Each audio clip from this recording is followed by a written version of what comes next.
The wind carried dust and desperation across the Montana plains that autumn of 1887, but it was shame that weighed heaviest on Margaret Sullivan's shoulders as she stood before the rancher's door.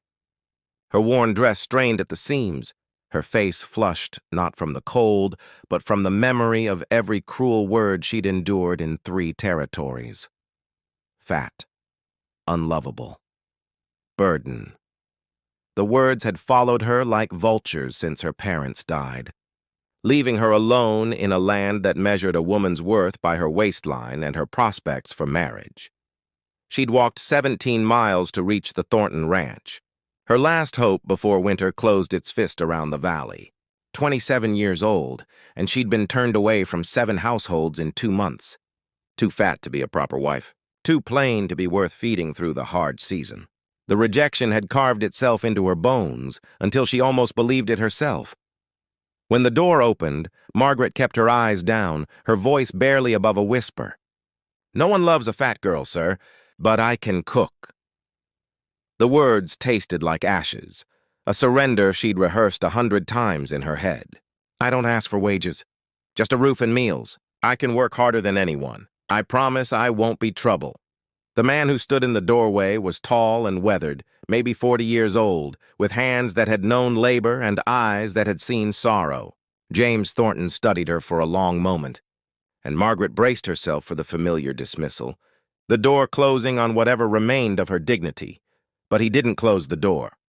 "Come inside," he said simply. "It's too cold to stand out there." Margaret's head snapped up, certain she'd misheard. But James had already turned, leaving the door open behind him, an invitation she didn't dare refuse.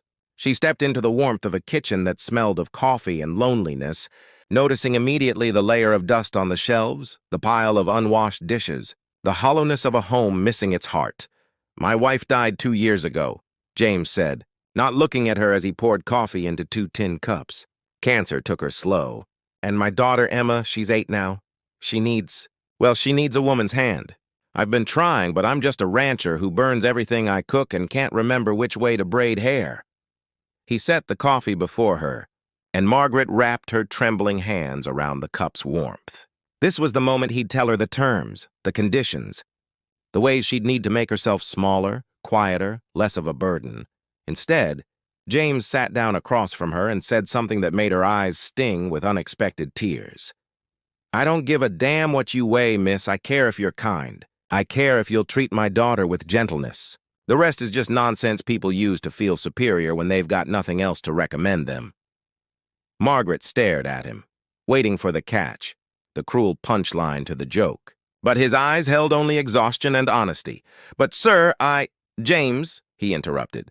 "Just James, and you don't need to apologize for existing, miss." "Margaret Sullivan." "Well, Margaret Sullivan, here's what I propose. You help me run this household. You cook, you help with Emma, you do whatever you're comfortable with. In return, you get your own room, 3 meals a day, and a fair wage, same as I'd pay anyone, because work deserves wages, and I won't have you thinking you're charity."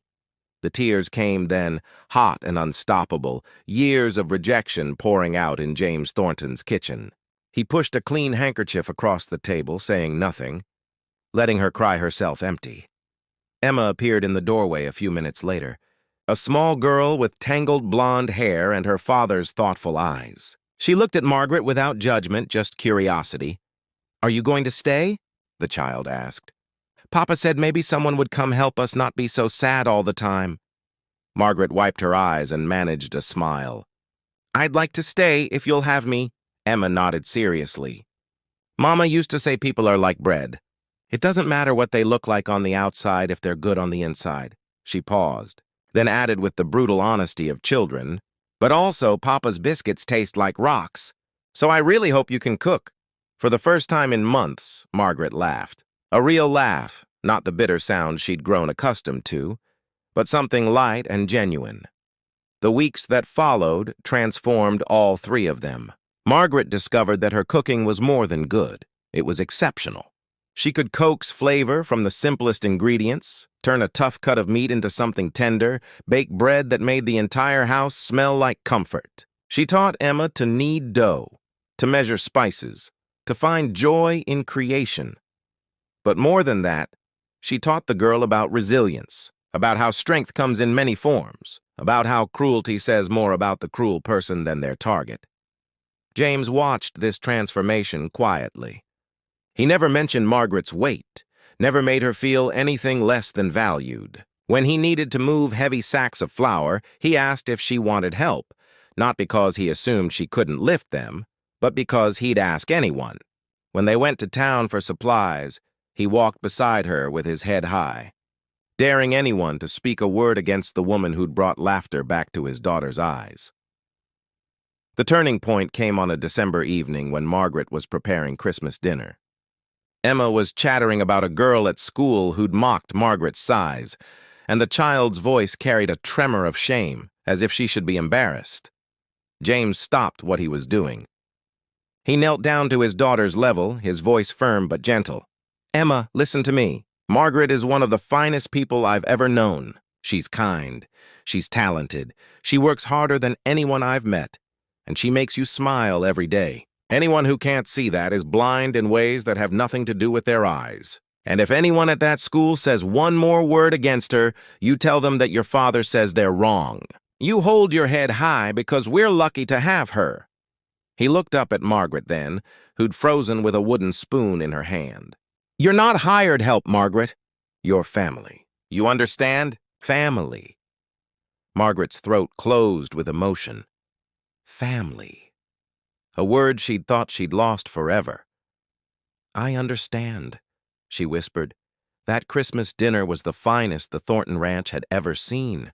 But more than the roasted goose or the perfect pie, it was filled with something that couldn't be measured in pounds or wages. Belonging, joy, and the quiet certainty of being valued not despite who you were, but because of it."